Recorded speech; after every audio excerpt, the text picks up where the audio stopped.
Good morning, everybody. Happy Friday to you. I am your buddy Choppadong, and I'm coming at you threefold today with some NBA, NHL, and a little bit of truck talk. That's right, NASCAR Truck Series.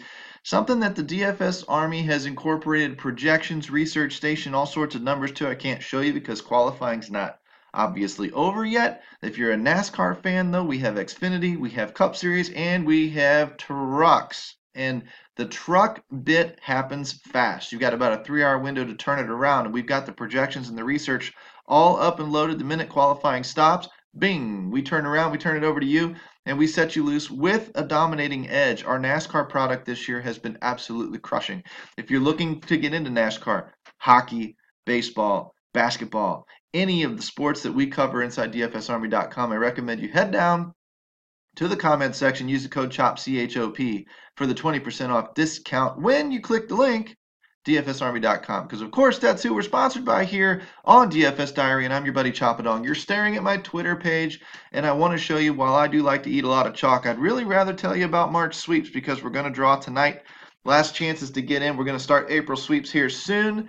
The final numbers tallied up, and we're about 3 new members away from unlocking that second piece. So I tried to hold out as long as I possibly could. We're going to start a new month. We're going to fire it up again. This is a hard time of year to recruit, and I need everybody's help if we want to get that second slot in here. But I would be more than happy to trigger that second spot in April if we can get there. I'll never tell you the magic number, but I'll certainly tell you when we cross it over. If you don't believe me, ask some of the guys going back into November when we unlocked 2 for December because of the NFL craze. Hopefully we can get to that point, and hopefully by the end of the year I'm unlocking 3 a month. That's the goal. That's what I'm trying to do. You guys retweeting my tweets are certainly helping, and I appreciate that. Somebody's going to get the lucky DM here in the next, say, 24 to 48 hours, letting you know that you did win March sweeps. So thanks again for everybody for helping out. Follow the Twitter, follow the timeline. You'll oftentimes see me release DFS content, but you'll also see me hopefully try to get a little bit more personal as time goes on, but my time gets split in 1,000 different ways.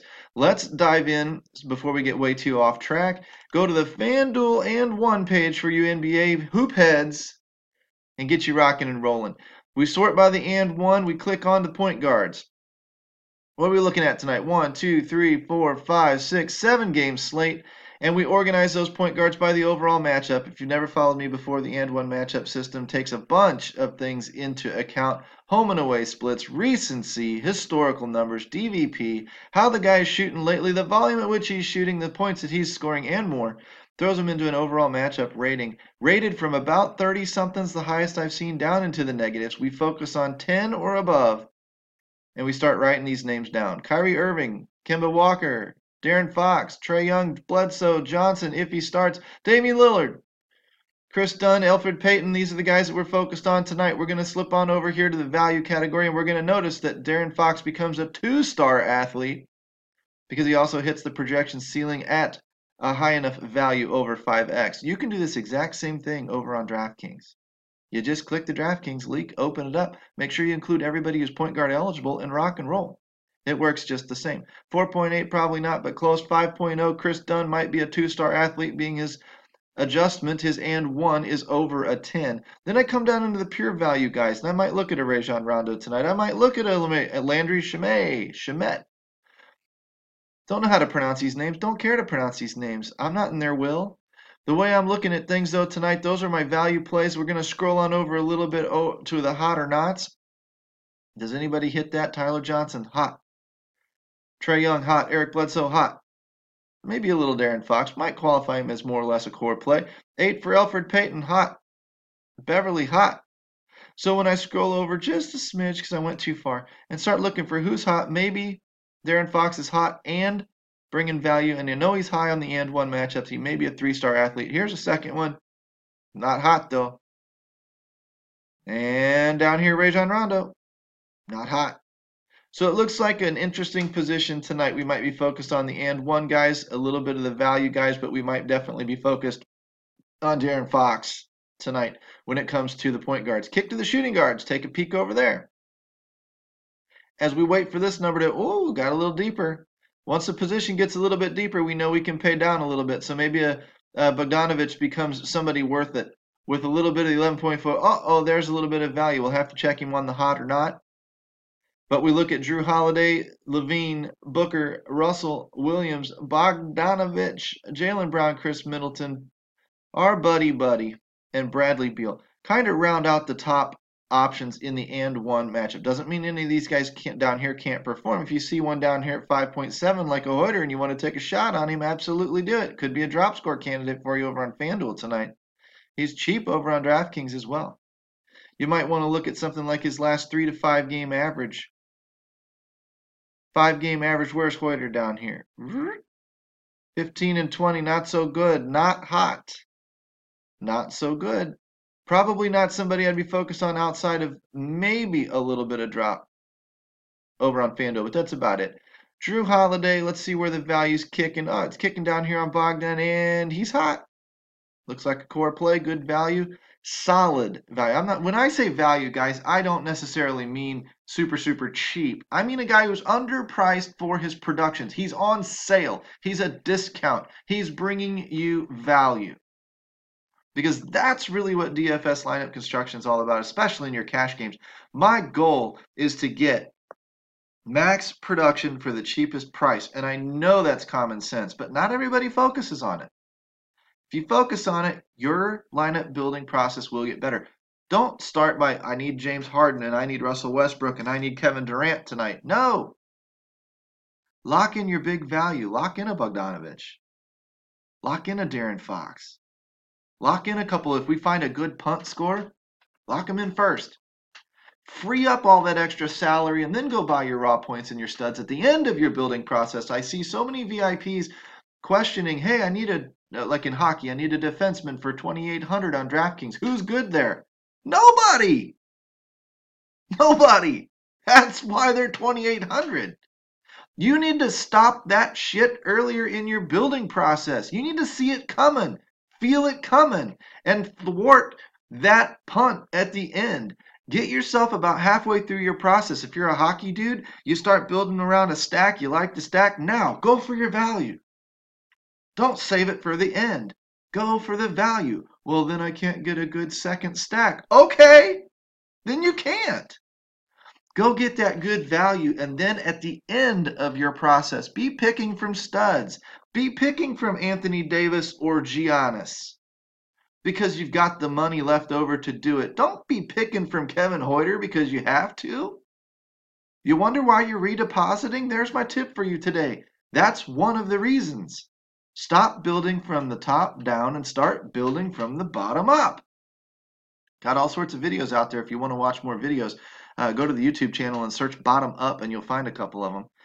Point is, the hot or nots. We've picked on Bogdanovich. We're looking down here a little bit more for, was that Middleton or is that Buddy? That's our buddy. Down here, Wayne Selden not bringing value. Buddy might be, he's almost there, almost at the 5x number. He's playable. He's got a solid matchup. He's running hot. Projected to bring a little bit of value, which might actually miss him low because if he's coming out firing the funk on a nasty dunk at 51 and 44 points on the average. 44 points on the average for 7,300 when you need about 35. Look at his 5-game value, 6.0, or 3-game value, 6.0. I'm going to say he's a shooting guard and he's volatile, but I'm going to say I like me some Buddy tonight. Let's turbo through the rest of these guys now that you get the theme and you get the idea and the rough analysis. There's our buddy Giannis. LeBron, Kelly Oubre, up and down type of guy. Kawhi Leonard, Gallinari, Mirotic, Harrison Barnes, Otto Porter 9.9. Go ahead. We all passed 3rd grade math. Round it up. It's a 10. We give you a 10. The Nadia Comaneci score will give you a 10. What the hell? In today's everybody wins participation trophies lifestyle, this might as well be a freaking 10, right? That's how we roll. Little Johnny gets to play. Everybody gets a trophy. Otto Porter, you are on my and one list today. Looking down here, 4.9 Gallinari, 5.2 Harrison Barnes, 2-star athlete, bringing value and hitting the and one mark. Gordon Hayward, I can't round you up to a 10, boo. Can't round you up to a 10. Yeah, I just called him boo. What the hell am I in today? Too much coffee, everybody, on a Friday. By the way, follow the Twitter account. You'll see the links for the Freebie Friday NASCAR Truck Series research station when it opens up later on this afternoon or this evening when we get some of the qualifying stuff in. And don't forget, if you want to just unlock it all right away, head down to the comment section, click that link, use coupon code CHOP, C-H-O-P. Like and subscribe to the video while you're down there. I'm just having fun with you guys. It's what I like to do. And I appreciate the feedback in all of the comments. Love it. Taron Prince is bringing value today. Not too bad. Let's slide this one over a little bit and see if we can't find somebody on the value scale. There's not a lot that's also running hot. Nope, Mirotic is running hot, but he's not bringing the value. Nope, not running hot, but bringing the value. Nope, nope, no value there. No value. Ugh, what an ugly spot tonight. You're just going to have to buy the raw points and stick with the best of the best and forget the rest. Heading into power forward. Anthony Davis, Julius Randle, Marcus Morris, Montrezl Harrell, Mark Cannon, Tatum, Green, Tatum, another up and down player. I don't like Oubre. I don't like Wiggins. I don't like Jason Tatum. These guys are not typically very consistent. They hit our chart quite often. They bring in value, and they let me down. Leave me with a tear in my beer because I'm crying for you, dear. JaMychal Green, John Collins kind of kicks that one off down here. Not too terribly deep of a position, but we do have a drop candidate. Possibly. Give me the 5.6. The good matchup. JaMychal Green might be a drop score candidate for Fanduel on the power forward spot. Let's look over and see if he's hot. Too much rhyming today, guys. I know it's cheesy, but I'm entertaining myself as much as I'm just trying to talk to you and get the information out. So bear with me. I ain't Robin Williams, I ain't George Carlin, and I most definitely ain't Bill Cosby. So, not the best comedian in the world, but occasionally I make you smile. Hopefully I hold your attention for a little while. Damn, more rhyming. What the hell? JaMychal Green, hot. I like it. Value, hot. Core play, drop score. Bing, bing, bing, bing, bing. We got the winner. Collins is borderline bringing value. Borderline over his last 3 games. Hot, hot, hot. Harry Giles? Don't know if I could pull the trigger. Julius Randle, borderline value. Bringing it over his last 3 games. I mean, these are the tiebreakers we've got to do. When these aren't smash obvious right here, and these aren't coinciding with these much, we know they're high on the and one list because we've sorted by it. We've got to start looking for some of the other numbers that might tip the scales in their favor. I'm going to leave that research up to you guys, though. I'm going to dive into the centers, and I'm going to show you the hockey targets for today. So those of you, after I get done with center, if you're only into NBA, you can bail. I won't hold it against you. Those of you that are hockey fanatics, you know the role we've been on. You know we've been crushing that sport. You'll stick around, I promise. We'll let the hoop heads run on off and go do our own deal, and we'll deal with the puck heads. Ayton, Lopez, Horford, Will Cauley-Stein, Robin Lopez, Rolo. Dwayne Dedmon, 9.9. We'll give him the participation trophy. Dwayne Dedmon, we'll go ahead and include you in there. We're going over here and we'll look at the value, and we're going to really be focused on the old Cauley-Stein. Something's up here, 5,500. I don't know. We're going to have to do a little digging there. But 6.5x is going to be pretty interesting. 5.5 for 8 and up top's pretty good. This is a horrible center spot slate tonight. What's going on? 7 games and this is all the crap I got to pick from? Man, looks like the short list would be Ayton, Horford, WCS, and then if you really want to gamble maybe down here a little bit, let's scroll on over to about there, and we'll say the old Brolo running hot, borderline bringing value. I'd rather focus on these other, but look at how cold some of these guys are. Yikes. Maybe Dedmon is the play. 4.9 on the value, pretty darn cheap. Running hot. There's your 3 stars almost, like 2 3/4, 2 8/10. You know what? I'm going to give myself the 2.9 stars and give myself the participation trophy and call him a 3-star core play today. And then I'll do a little bit of research throughout the day to see if I stick with that theory or not. But that's roughly where I'd be going. That's roughly a 20 to 35 player pool for you. And it's very, very easy to assemble. And without all my yapping, you could have done it a whole lot quicker. Running up on 15 minutes. Let's go ahead and kick out of there. Bye, hoop heads. Everybody wave bye. We're going to go make some money with NHL now. So let's kick that bad boy in. And I'm going to show you the chart. I'm going to show you what I'm going to try and do more for my VIPs over here. But I'm going to unlock it for everybody today. One day only. But wait, there's more. Pittsburgh at Buffalo, Philly at New Jersey, Washington at New York Islanders, Montreal at New York Rangers, St. Louis at Carolina. Left the at sign out on that one. Nashville at Winnipeg, Vegas at Anaheim, Colorado at San Jose Sharks. And on the left, you see goals for last 10 games, 3.5, 2.3, 3.6, 2.9. I leave decimal points out. They get in my way. They take time. So the way I'm looking at this today is green is good, red is bad. Washington, 3.8 goals for in their last 10 games. Not bad. 3.6 down there at the bottom. San Jose Sharks, not bad. Goals against. What team sucks? What team is allowing goals? 3.3, 3.2, 3.5, 3.2, 3.4. I can go down the list if I want, but avoid the Islanders at 2.1. Maybe. Avoid St. Louis and Carolina. That's going to be boy, that game is just not, that's going to be rough. 1.7 goals against your last 10 for St. Louis, 1.6 for Carolina. That is rough. I don't know if there's going to be a goal in that game. It might be going on tomorrow morning and still be 0-0. It might be a shootout situation where nobody can hit the damn net. Who knows what the hell is going to happen in that game? 3.9 goals against Winnipeg. Target. 3.5 goals against Winnipeg, not bad. 3.5 back up the top of Philadelphia. 3.4 in Washington. Okay, here's what you're going to do is you're going to actually take this, because now what we're looking at the sliding scale here. We got the teams that are scoring and we got the teams that are giving them up. But what the hell's Pittsburgh got to do with Vancouver or Vegas or Anaheim down there at the bottom? How can I possibly look from a helicopter view and put these two together and figure out which one is in the better spot? Because, I mean, hell, if I look at one category, it looks great. If I look at another category, it looks great too, but I just can't tell the difference until now. We've been doing this all week, and it has been pegging. It was on Florida. It was on Montreal in their 8 games. It was on Philly last night. It was on Columbus last night. It was on a lot of good shit. And it's been on it all week long. It was on Toronto and Tampa the night before, and I know, genius. They were the chalk, but it verified the chalk, so we got on the chalk. And we ate.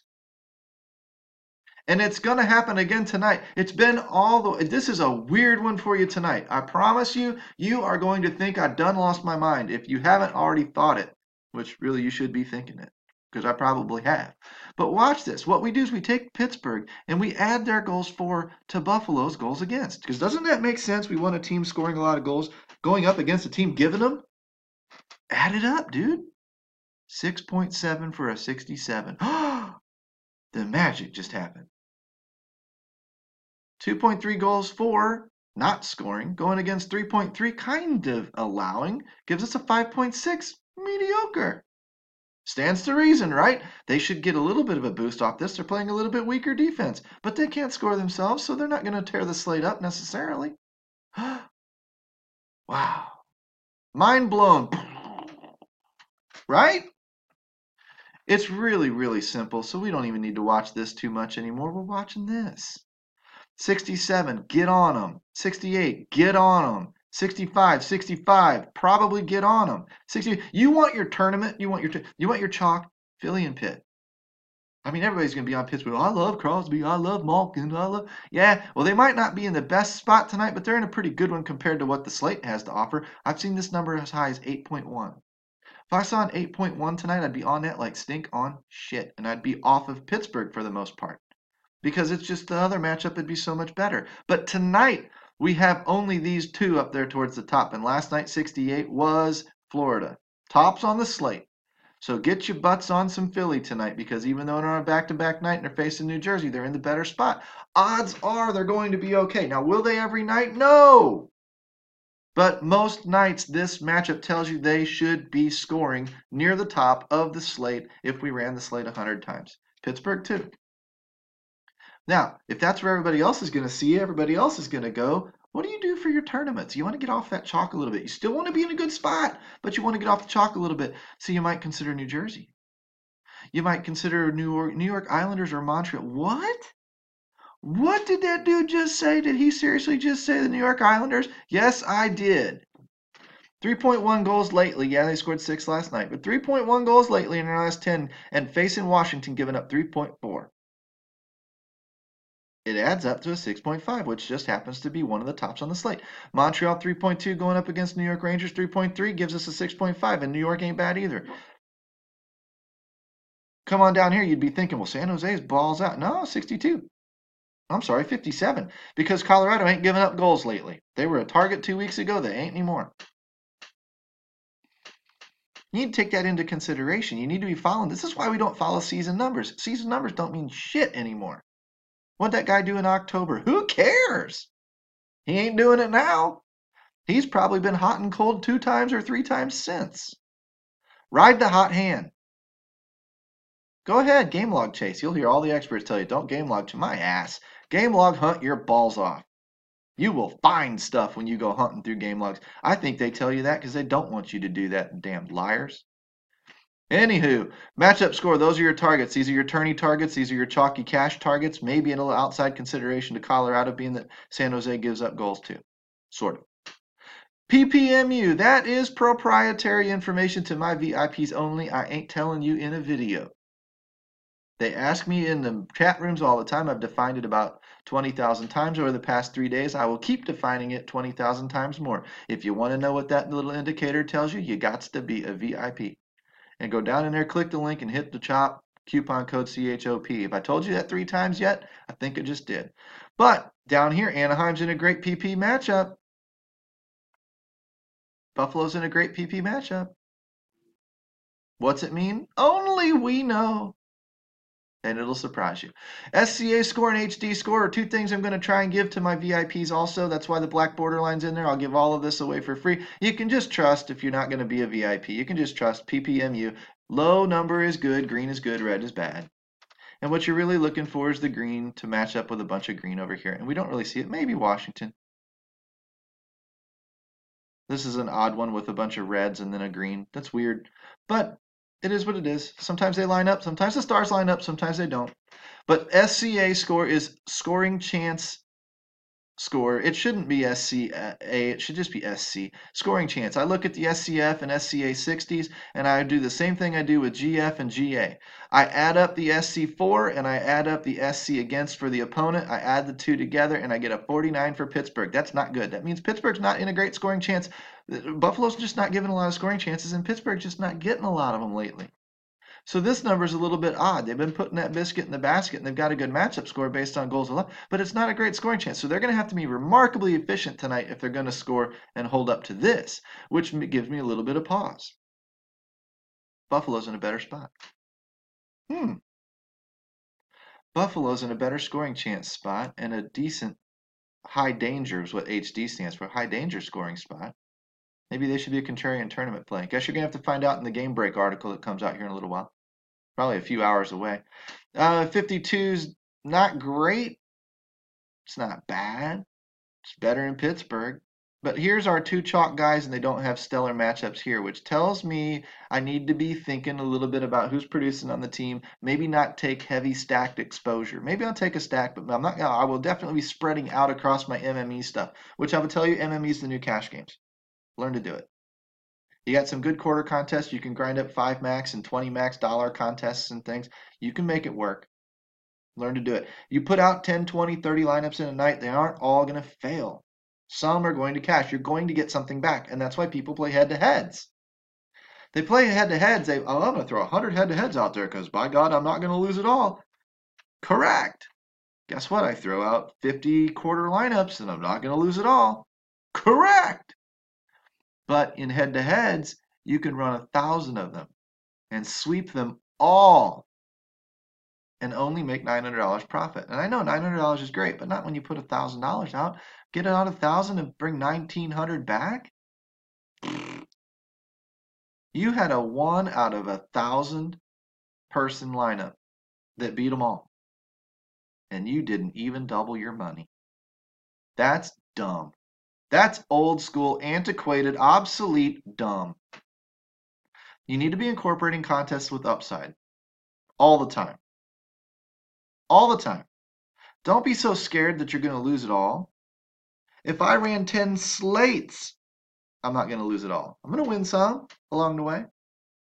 Yes, head-to-heads are safer, but so the same approach got turned into MME style stuff. and became safe as well, only it's got upside for a hell of good ROI. You hit that tournament, turn a quarter into $100 or a quarter into $50. That's way better than 1,000 into 1,900 percentage-wise, ROI-wise. If you had the bankroll to be swinging 1,000 head-to-heads, you'd be in the $100 max or the $4 100 max type stuff, and you'd be swinging a big old stick. And you'd be better off there than playing $1,000 head-to-heads. You got to get the thinking out of your mind. You got to evolve. The game and the industry has certainly evolved, and this is stuff we talk about in the VIP program all the time. Yeah, I'm a walking commercial today. I hear you. It's a Friday. Give me a break. SCA score. Here's your SCA score. Montreal and the Islanders again. That's interesting. Come down here to the HD high danger score, and Montreal is bright ass green. 29, way out in front of the rest of the slate. Tells me Montreal at a 65 matchup score, third best on the slate. Huge SC score, huge HD score. They are the play. Load up. I'm a little worried because 3 out of 4 times they've screwed me. And the one time out of 4 that I'm not going to tell, well, what the hell, I'll tell you about it. I had them, I said, go back to the well. They will eventually come through. They scored 8 damn goals, and I couldn't play that night because I had kid shit going on in the house. I was livid. You want to talk about the biggest free roll tilter in the world? That was me that night. When I looked at my phone app and saw they'd scored 8 goals, I about threw my phone across the room because I didn't even have a nickel riding on any of it. That I was pissed. So tonight, I plan on playing Montreal, and I plan on them letting me down. But they shouldn't. They got great numbers. Down here, Nashville. Sorry, Nashville's on the radar as well. Yeah, matchup score is pretty low at a 50. How are we getting a 50 out of Nashville? It's a 60. Typo. 60. They're up there. That ain't a 50. That's a 60. So they're up there. Nashville's in play. And with the 61, by God, they ought to be. And with the 25, they ought to be. Nashville, Montreal, New York Islanders, Philly, Pittsburgh. These are your offenses tonight. Maybe Colorado. Those are your offenses. Those are the ones you should be paying attention to. Those are the ones we're going to write up and focus on. We will pick up some one-offs. Like San Jose could be great. Contrarian stack. Vegas, fine. Contrarian stack. I mean, the matchup's okay. Right?